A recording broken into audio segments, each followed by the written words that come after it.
Me da mucho gusto que nos acompañe esta mañana aquí en el estudio Marco Antonio González Arenas, presidente del Comité Ciudadano Zona Este hace Promunicipalización. De ese tema vamos a hablar después, De ¿eh? acuerdo. Porque yo vivo en la zona este y tengo muchas cosas que decir. Es maestro en Derechos Humanos, Constitucional y Amparo, abogado comunitario, ex síndico municipal, ex oficial mayor. Marco Antonio, bienvenido, ¿cómo estás? Muchas gracias, David. Muy bien, estamos aquí prestos para darle continuidad a algunos trabajos comunitarios y pues la verdad tratando de apoyar también desde el punto de vista académico en algunos foros pues espacios donde nos invitan y contribuyendo a continuar aquí con lo que es la dinámica de la ciudad de Tijuana. Que como yo siempre digo al público, todas las opiniones son válidas, pero hay que escuchar a los expertos en todas las áreas, ¿eh? Gracias. Y últimamente en el tema de la salud ha sido un dolor de cabeza eso, pero bueno, punto y aparte. A ver, de todo lo que de repente platicamos, yo te decía, a lo mejor había que analizar esto desde una perspectiva tal vez ética, de responsabilidad administrativa, si hubo realmente algo mal o como dice la alcaldesa fue peccata minuta. Si tú que has visto este caso, te pregunto como experto en estas áreas y en derecho, en administración y has sido funcionario, ¿qué es lo importante de este caso? ¿Qué es lo que hay que decir de este caso? ¿Qué nos podrías aportar? Mira, inevitablemente tenemos que tocar el tema político porque Claro. me parece que el cambio de un sistema de gobierno o de un partido político trae consigo una carga de responsabilidades de ser o de marcar una diferencia con otras pues modelos de administración o de gobierno, ¿no?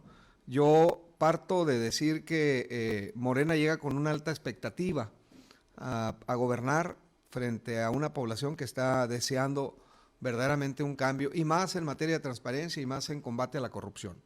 Aquí lo que tenemos frente a nuestros ojos es más de lo mismo, del abuso de recursos públicos y de una práctica que lamentablemente no ha sido exclusivo en este caso por el suceso que estamos comentando, sino que en todas las administraciones siempre existe esa alta tentación de buscar favorecerse a sí mismos o a la familia con los recursos que tienen a su alcance los gobernantes. Hay que comenzar por señalar que el nepotismo está previsto correctamente en la Ley General de Responsabilidades Administrativas Federal, en el artículo 63, habla concretamente de lo que es el nepotismo, pero también más allá de ser un acto administrativo de los que no se deben de ejecutar o que están sancionados, hay que ver también que en el Código Penal se establece como un delito la práctica del peculado y del nepotismo. Se establece que se configura el nepotismo cuando los funcionarios directivos y servidores públicos o personal de confianza de las entidades ejercen su facultad de nombramiento y contratación de personal o tienen injerencia directa o indirecta en el proceso de selección respecto de sus parientes hasta el 4º grado de consanguinidad. Esto es, hay una limitante muy clara marcada en la ley que establece que los gobernantes o los funcionarios que tienen a su cargo recursos públicos no pueden favorecer de ningún modo a parientes directos hasta ese 4º grado.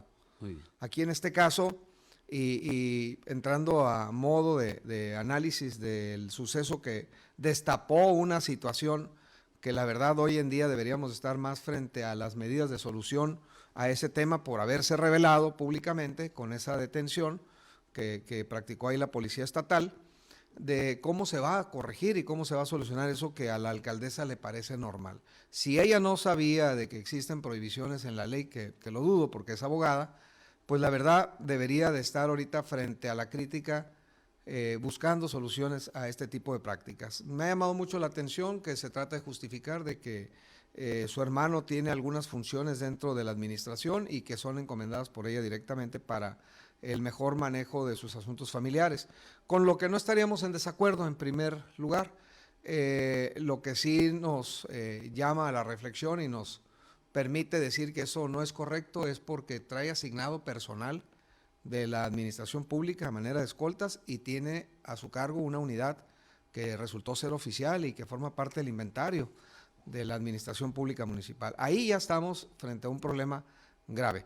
Si el nombramiento que tiene este señor es honorífico de entrar y salir a las oficinas de la alcaldesa, bueno, pues de algún modo el nepotismo puede estar al margen de esta situación, pero no si el Porque desvío, porque no le paga porque no le de... paga el gobierno Ah, directamente muy bien. y pueden ser recursos de ella, pero sí el uso de los recursos públicos, O sea, el uso de la unidad, de la gasolina, de los guardias, del etcétera. tiempo del personal que trae a su cargo y obviamente de la aplicación del recurso hacia la movilidad para sus asuntos personales. Puedo hacer un paréntesis, perdón que te interrumpa, Por supuesto. Marco Antonio, pero la alcaldesa en algún momento puso en sus redes sociales que ella pagaba todo eso.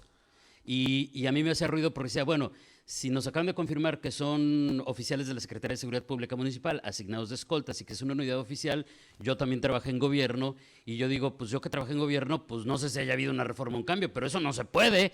O sea, pero vaya, tú eres el experto, te pregunto, ¿qué habría respecto a a esa manifestación de la alcaldesa de que ella lo Totalmente paga? fuera de lugar y totalmente cuestionable por cuanto a la transparencia. Si ella asegura estar pagando eso del uso de un vehículo y de un par de elementos de seguridad pública, debe de estar entonces registrado en las arcas el pago al modelo de escoltas que tiene la policía comercial y que es el mismo que utilizan muchos empresarios en la ciudad. Que es el que yo podría contratar como cualquier otro Como ciudadano. cualquier otro comerciante, Para ciudadano, entenderlo. para poder tener seguridad en tu negocio, en tu persona, Muy bien, que muy existe bien. el modelo de escoltas particulares por parte de la Secretaría de Seguridad Ciudadana en la modalidad de policía comercial.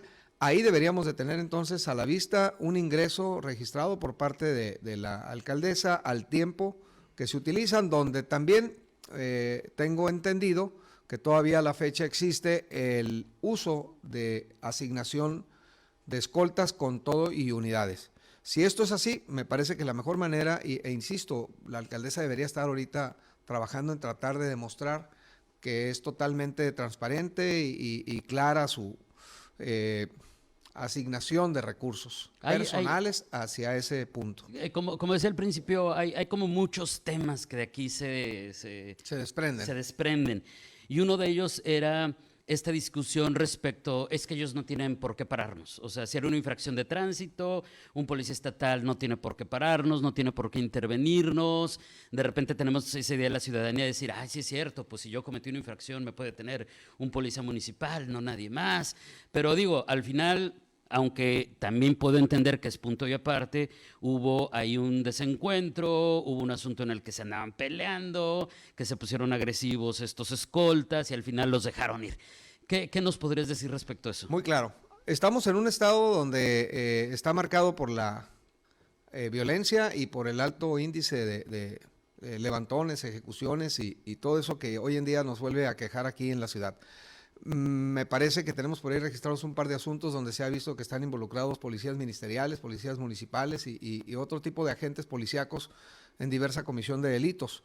Si en un rondín de vigilancia la policía estatal que ande en cumplimiento de sus funciones tiene a la vista un vehículo reportado como sospechoso y que transita al parecer con condiciones de policía sin serlo, es correcto que les marquen el alto, es correcto que... En caso de una duda razonable, es en correcto caso de que una lo duda hagan. razonable, por supuesto que es correcto y Muy bien. tendrá que hacer la intervención necesaria. Y ahí la persona que va a cargo de ese vehículo tendrá que atender el llamado de la autoridad para detenerse. Y más si, como en este caso, pues traen con qué acreditar la correcta procedencia del vehículo y la aportación de armas de los escoltas. Si no tienen nada que esconder, inmediatamente ese asunto se debe estar resolviendo con la acreditación, porque traen un permiso Claro, de portación claro. de armas y una copia de la licencia colectiva.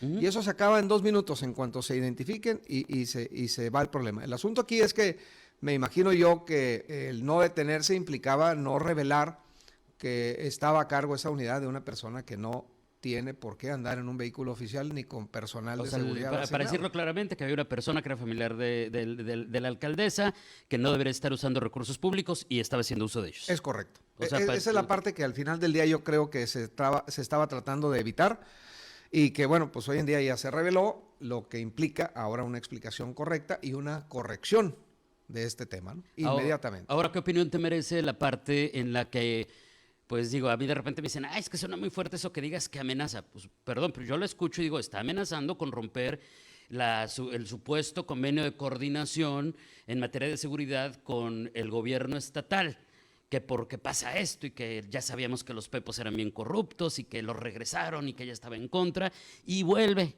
este tema.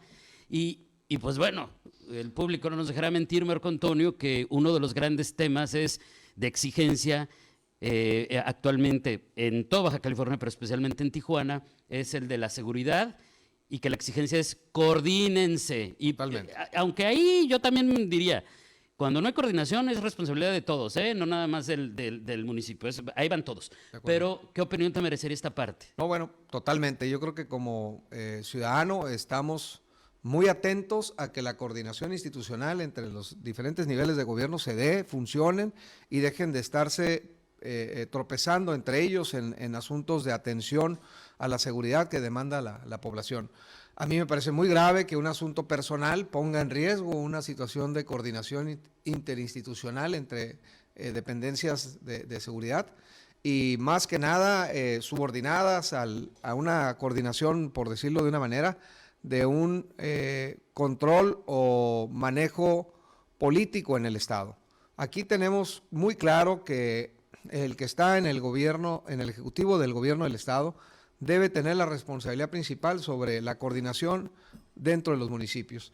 Y si hay una propuesta muy clara de coordinación por parte de la ciudadana gobernadora hacia los ayuntamientos, estos no pueden ni deben de intentar desatender esta coordinación planteada institucionalmente, David. A mí me parece que muy grave que se plantee una situación de ese tamaño. Yo veo que hay una buena propuesta en este momento, un esfuerzo grande que se está haciendo, que a lo mejor le faltan muchos contenidos para que pueda darse al 100% como lo queremos ver, pero hoy por hoy está planteado en la mesa, está firmado un convenio de colaboración y esto hay que pedir inmediatamente a la alcaldesa reflexión y mesura para que una situación de esta naturaleza no ponga en riesgo una descoordinación como la que bien planteas. Muy bien. Tengo tres temas adicionales. Ya se nos acabó el tiempo, pero les pedir que me aguanten poquito. Ahora sí, se acuerdan de Nino Canún, ahora sí que me aguanten el corte poquito porque creo que está muy bueno y no quiero cortar el hilo de la conversación. Parto por, te digo, son tres temas. El primero, supongamos, ya la regué. A ver, ni modo, híjole, la verdad es que tienen razón, asumo mi responsabilidad en un mundo ideal, porque todos la regamos, todos la podemos regar. ¿Qué debería de haber hecho entonces la alcaldesa? Para mí es muy claro.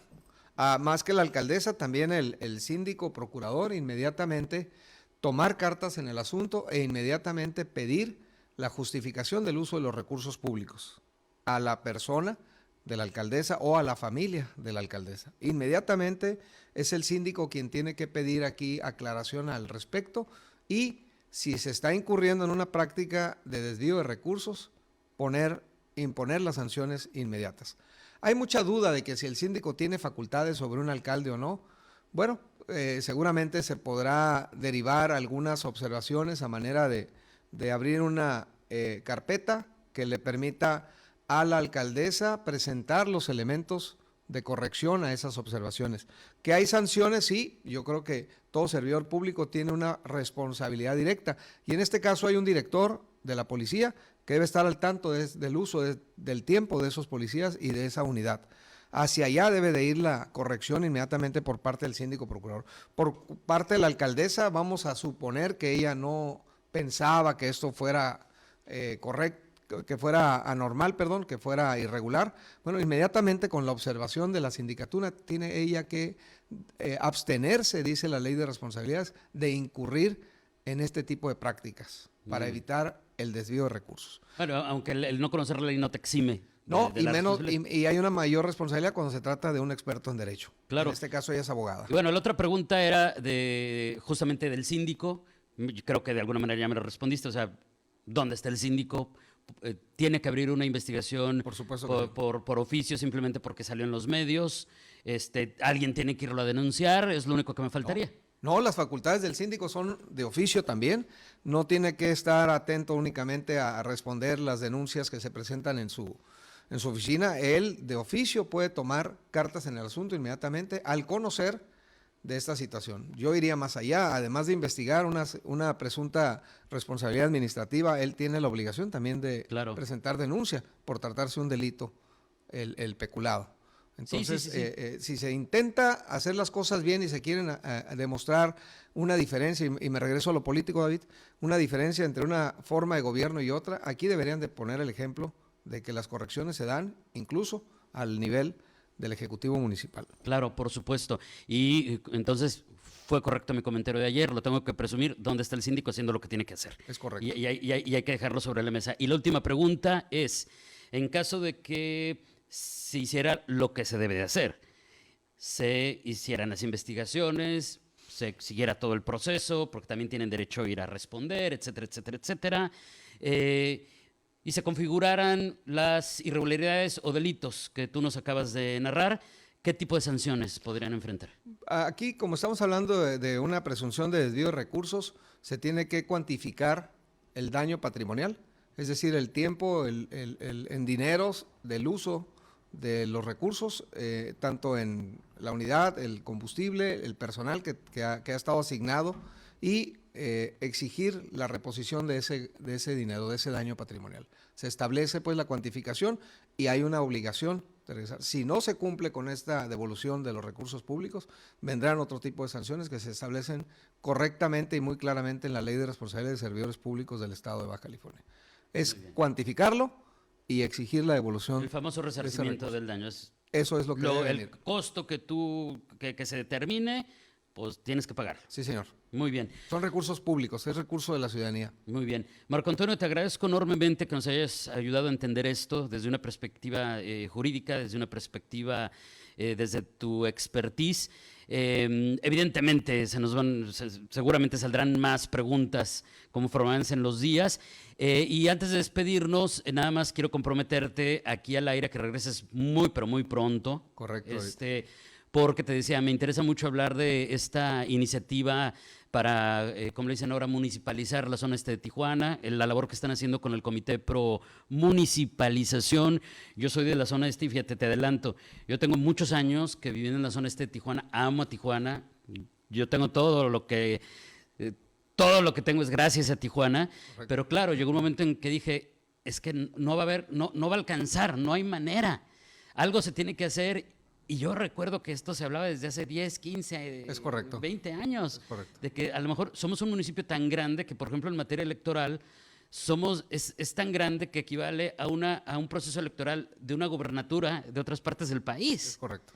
Entonces, a lo mejor por eso no podemos solucionar las cosas como se deben, tal vez, no sé, eso lo tendremos que platicar, entonces nada más quiero comprometerte a que regreses muy pronto para hablar de ese tema. Estaremos listos para tocarlo, hay mucho que abordar ahí, lo más importante es que la gente sepa que no estamos planteando ninguna división culturalmente hablando o socialmente, estamos viendo una división que se plantea a partir de delimitar el problema para tratar de abordarlo de una mejor manera en la solución de todos los que vivimos de aquel lado de la ciudad. Es pensar en cómo solucionamos a todos, a los de este lado, pero también a los de este, o al revés, porque luego pasa, llega una administración y que dice, me voy con estos que están bien desatendidos y los de acá reclaman, pero ya nos abandonaste. El asunto es que